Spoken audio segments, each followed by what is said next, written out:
يا مرحبا زين الشهور. آخر کار الوداعی گھڑیاں آ پہنچی.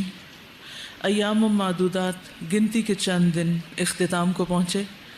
ان ایام میں جو بھی نیکی کا کام ہوا وہ اللہ کی توفیق سے ہوا.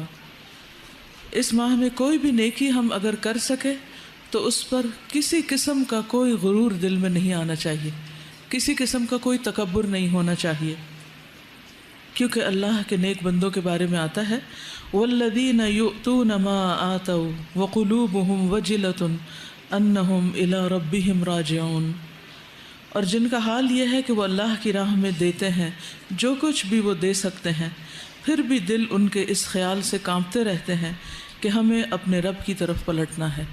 یعنی ان کا ہم و غم آخرت ہوتی ہے. وہ یہ نہیں دیکھتے کہ انہوں نے آج دنیا میں کیا اچیو کیا، کیا کمایا، وہ اس بات کی فکر کرتے ہیں کہ ان کے ساتھ کل کیا بنے گا.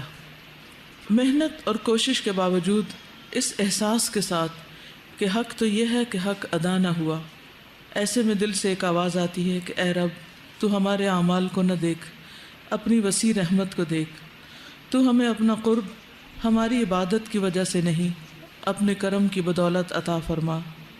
تو اپنی عبادت کو ہماری آنکھوں کی ٹھنڈک بنا، ہمیں اخلاص کی دولت سے نواز اور بغیر حساب کے بخش دے، کیونکہ تو واسع المغفرہ ہے.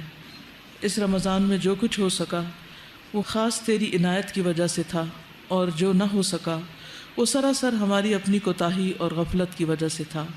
بہرحال جو کچھ ہوا سپردم بتو مایہ خیش راہ، تو دانی حساب کم و بیش راہ. میں اپنا حقیر سرمایہ تیرے سپرد کرتا ہوں، حساب کی کمی بیشی کو تو خوب جانتا ہے. یا رب ہمیں آئندہ تمام زندگی کے لیے صراط مستقیم پر جمائے رکھنا اور کبھی بھی نیکی کے مواقع سے محروم نہ رکھنا. يا مرحبا زين الشهور.